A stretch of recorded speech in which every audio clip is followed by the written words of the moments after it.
जय हिंद दोस्तों, हम लोग पहुंच चुके हैं अपना पांचवा टॉपिक इन्वायरमेंट। और आज हमारा टॉपिक है ग्रोस इन्वायरमेंट प्रोडक्ट। तो उत्तराखंड अभी अभी पहला स्टेट बन चुका है इन्वायरमेंट अकाउंटिंग के लिए, और उन्होंने ग्रोस इन्वायरमेंट प्रोडक्ट का भी कैलकुलेशन किया है और अपना जीडीपी में उसको भी इंक्लूड किया है। ठीक है, हम लोग देखते हैं ग्रोस इन्वायरमेंट प्रोडक्ट है क्या। देखिए यहाँ पर प्यारा सा डेफिनेशन दिया हुआ है, और जीईपी का जब भी क्वेश्चन आएगा हमें डेफिनेशन से ही शुरू करना है, क्योंकि अभी नया नया टर्म है, इसका डेटा हम लोग डाल नहीं सकते। ठीक है, it is the total value of final ecosystem services supplied to human wellbeing in the region annually. ठीक है, एक साल में इकोसिस्टम सर्विसेज कितना कंट्रीब्यूट कर रही है ह्यूमन वेलबींग को, ठीक है, उसको बोलेंगे GEP. And can be measured in terms of biophysical value and monetary value.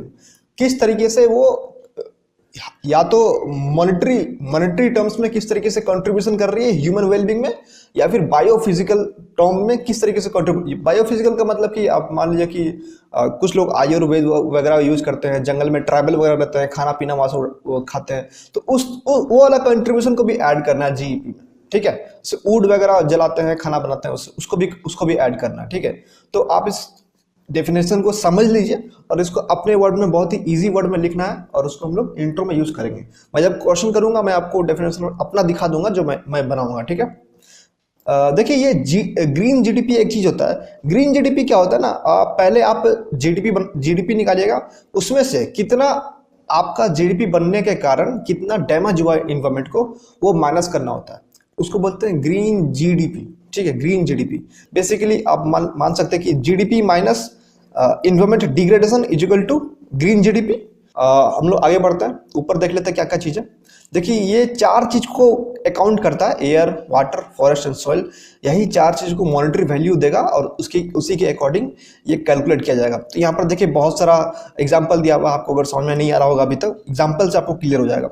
Water retention, flood mitigation, soil retention, pollination, carbon sequestration, mental health, air purification, सारे चीज़ों को ये इंक्लूड करता है, सारे चीज़ों का अकाउंटिंग करता है, उसके अकॉर्डिंगली ये कैलकुलेट किया जाता है। बहुत ही कॉम्प्लेक्स इसका कैलकुलेशन। ठीक है, और ये उत्तराखंड क्लेम कर रहा है, एस्टिमेट कर रहा है, मतलब इनका जो इन्वायरमेंटलिस्ट है इन्होंने एस्टिमेट किया है कि हम लोग एक साल में 95,000 करोड़ का कंट्रीब्यूशन दे रहे हैं नेशन को एनुअली। ठीक है, तो ये बहुत बड़ा क्लेम है। और अगर उत्तराखंड तो बेसिकली हमारा हरा भरा एक इलाका है, तो हो भी सकता है कि वो कंट्रीब्यूट कर रहा हो। ठीक, उत्तराखंड जो हमारा इन्वायरमेंट पे काम करना स्टार्ट किया है, केदारनाथ का डिजास्टर जो आया था 2013 में, और उत्तराखंड में एक्यूट वाटर शॉर्टेज होता है समर्स के time. Although acute water shortage तो हर सिटी का प्रॉब्लम है, लेकिन केदारनाथ के बाद इन लोगों ने इन्वायरमेंट के ऊपर स्टडी करना चालू किया और अभी जाकर के जीईपी पे काम कर रहा है। ठीक है, यहाँ हम लोग डेफिनेशन देख चुके हैं, ग्रीन जीडीपी भी देख लिए। हम लोग देखते हैं अब नीड क्या है। भाई नीड बहुत सिंपल चीज है, इसमें कुछ रॉकेट साइंस नहीं है। बोला है कि economic growth alone can not represent true economic development. जो ट्रू इकोनॉमिक डेवलपमेंट है वो आप नॉर्मली जीडीपी से काउंट कर रहे हैं, सही नहीं है। ग्रीन जीडीपी एक तरीके से कह सकते हैं कि हाँ सही है, लेकिन जीईपी काफी बेहतर चीज है, क्योंकि ग्रीन जीडीपी में हम लोग देखते हैं resource depletion during industrial growth, उसको हम लोग माइनस करते हैं। ठीक है, वो भी एक सही चीज है। और जो हमारा जीईपी है ये हमारा सस्टेनेबल डेवलपमेंट को भी ध्यान में रख के काम करता है। किस तरीके से हम लोग ग्रीन जीईपी को बढ़ाएंगे मतलब फॉरेस्ट बढ़ाने से हम लोग का जो भी रिसोर्सेज है वो ज्यादा दे पाएगा।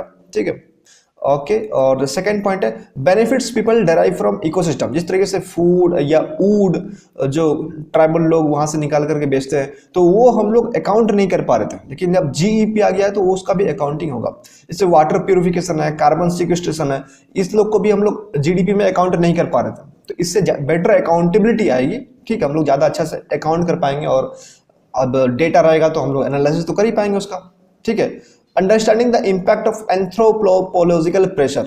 एंथ्रोपोलॉजिकल मतलब जो हम लोग काम करते हैं ना आज के टाइम में, ठीक है, जो भी हम लोग का इंडस्ट्री वगैरह है उसको बोलते हैं एंथ्रोपोलॉजिकल प्रेशर। ठीक है, ये लोगों के कारण जो इंडस्ट्री वगैरह के कारण जो इन्वायरमेंट के ऊपर प्रेशर आता है उसको बोलते हैं एंथ्रोपोलॉजिकल प्रेशर। तो ये बहुत ही कॉमन सा पॉइंट था, जीईपी मुझे नहीं लगता है कि आपको क्वेश्चन पूछेगा जीईपी इंपॉर्टेंट क्यों है, क्योंकि बहुत ही कॉमन सेंस का चीज़ है। ठीक है, हमको लगता है कि जीईपी का हम लोग यूज़ कर सकते हैं किसी क्लाइमेट चेंज का या फिर इन्वायरमेंट से रिलेटेड कोई क्वेश्चन आएगा तो उस पर हम लोग यूज़ कर सकते हैं। ठीक है, अब देखिए इश्यूज़ क्या क्या है। लैक ऑफ डेटा, डेटा हम लोग के पास उतना नहीं है कि कौन सा पेड़ भाई कितना कंट्रीब्यूट कर रहा है, हम कैसे कैलकुलेट करेंगे, काफ़ी मुश्किल चीज़ है। असाइन टू, देखिए यहाँ पर देखा किस तरीके से कंट्रीब्यूट कर रहा है, कितना पैसा कंट्रीब्यूट कर रहा है। पीपल का पेड़ है, यहाँ पर मान लीजिए पीपल पेड़ है, कितना कंट्रीब्यूट कर रहा है पता कैसे चलेगा, कैसे कैलकुलेट करेंगे, काफ़ी मुश्किल है। क्योंकि पीपल का पेड़ जो होता है, बरगद का पेड़ जो होता है, उसमें कल्चरली सिग्निफिकेंट होता है वो। ठीक है, कल्चरली सिग्निफिकेंट होता है, कुछ लोग वहाँ जाकर पूजा करते हैं, तो उसको कैसे कंट्रोल करोगे, तो उसको कैसे मॉनेटरी वैल्यू में कन्वर्ट करोगे, तो ये बहुत बड़ा चैलेंज है इसका। ठीक है, पॉलिसी गैप, हम लोग जानते हैं कि जो पॉलिसी लेने टाइम इन्वायरमेंट को उतना ध्यान नहीं दिया जाता है, तो ये एक प्रॉब्लम है। इंस्टीट्यूशनल फेलियर, क्योंकि हम लोग जानते हैं जो लोग इकोसिस्टम में कंट्रीब्यूट करते हैं ना, जैसे मान लीजिए कि हम लोग हमेशा न्यूज़ में देखते रहते हैं कि ये जो बूढ़ा आदमी है ये 50 साल से डेली एक पेड़ लगाता है, ये 5 लाख पेड़ लगा दिया, यहाँ जंगल बचा दिया, तो वो लोग को भारत रत्न या फिर कुछ कुछ ऐसा बहुत सारा बढ़िया बढ़िया प्राइज मिलता है, लेकिन सबको तो नहीं मिल पाता ना, तो इसलिए इनसफिशिएंट कंपनसेशन मिलता है इकोसिस्टम सर्विस को जो कंट्रीब्यूट करते हैं। ठीक है, compensating people who manage the land, उनको कंपनसेट नहीं किया जाता, मतलब बहुत कम लोगों को किया जाता है जो बहुत ज़्यादा फेमस होते हैं, तो ऐसे लोग कंपनसेट करना चाहिए। ठीक है, वे फॉरवर्ड क्या है, बेसिकली वे फॉरवर्ड में बेसिकली कॉमन सेंस का चीज़ है, कलेक्ट्स डेटा, हम लोग को डेटा कलेक्ट करना पड़ेगा।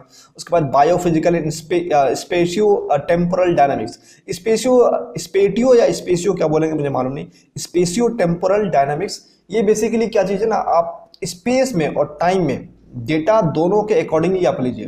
जैसे मान लीजिए कि टाइम से अगर बात करते हैं, टाइम मतलब अभी लीजिए, फिर अभी का डेटा मतलब 2010, अभी का डेटा 2020 का डेटा, सॉरी 2020 का डेटा, फिर 2010 का डेटा, फिर 2000 का डेटा, फिर 1980 का डेटा, मतलब पूरा का पूरा टाइम जो है उसका डेटा होना चाहिए। और स्पेस का मतलब यहाँ का डेटा, उत्तराखंड का डेटा, झारखंड का डेटा, तमिलनाडु का डेटा, आसाम का डेटा, सब का डेटा। ठीक है, तो स्पेस का भी और टाइम का दोनों का डेटा चाहिए हमें इस चीज़ को कैलकुलेट करने के लिए।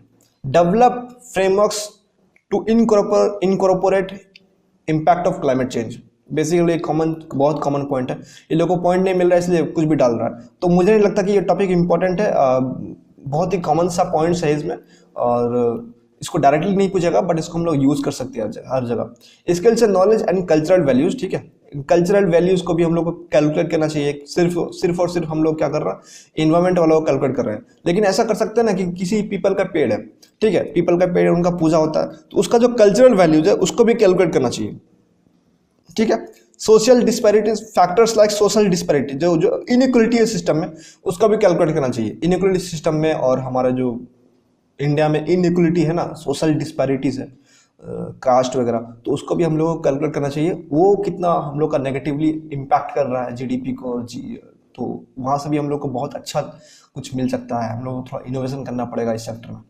देखिए यहाँ पर गवर्नमेंट इनिशिएटिव क्या, बेसिकली सब कुछ रट्टा मारने वाला है। यहाँ पर system of environmental and economic accounts, ये है guide book, United nation launch किया था इन्वायरमेंट अकाउंटिंग के लिए बेसिकली। ठीक है, चाइना 2004 से काम कर रहा है इन्वायरमेंट के ऊपर, भाई तो बहुत ही कॉमन चीज़ है, मतलब चाइना 2004 से काम कर रहा है। ठीक है, चल ऐसा लिख देंगे तो फिर आंसर में क्या मजा थोड़ी आएगा, कुछ आप नाम देते कोई चीज़ का, या रिपोर्ट का नाम देते, या फिर कुछ प्रोग्राम का नाम देते तो समझ में आता, ऐसे लिख दिया डायरेक्ट। ठीक है, हैप्पी प्लैनेट इंडेक्स, देखिए हैप्पी प्लैनेट इंडेक्स लिखा हुआ, created by British new economics foundation NEF, तो इन्होंने नेशनल वेलफेयर को अकाउंट किया है, मेजर किया है। ठीक है, in the context of environmental sustainability, तो ये एक पॉइंट है, डेटा बेसिकली याद करना है, कुछ है चीज, कुछ नहीं है इसके अंदर। अब भूटान का ग्रोस नेशनल हैप्पीनेस, ये तो बहुत फेमस चीज़ है। ठीक है, बहुत फेमस हुआ था कि भूटान का ग्रोस नेशनल हैप्पीनेस, यहाँ पर बहुत सारे लोग बहुत खुश रहते हैं। और स्वीडन जो है यहाँ पर एकदम चाइना जैसा पॉइंट है ना, सिंस 2004 स्वीडन का भी वैसे ही 2004 बहुत ही कॉमन पॉइंट है कि ये लोग इन्वायरमेंटल इंडिकेटर्स का यूज करते हैं गवर्नमेंट पॉलिसी मेकिंग में। ठीक है, तो ये बेसिकली यहाँ पर कुछ एक इनिशिएटिव था, 1 2 3 आप ये याद कर लो, और इसमें कुछ खास याद करने वाला है नहीं। ठीक है, बस आपको जीईपी का डेफिनेशन पता होना चाहिए, ग्रीन जीडीपी का डेफिनेशन पता होना चाहिए। ठीक है, और ये एक डेटा है, आप अगर याद करोगे तो बहुत अच्छा होगा, और बस इसमें कुछ खास याद करने वाला है चीज़ है नहीं। ठीक है, तो ये हमारा टॉपिक खत्म हो गया, मिलेंगे यहाँ से नेक्स्ट टॉपिक में। So thank you for listening.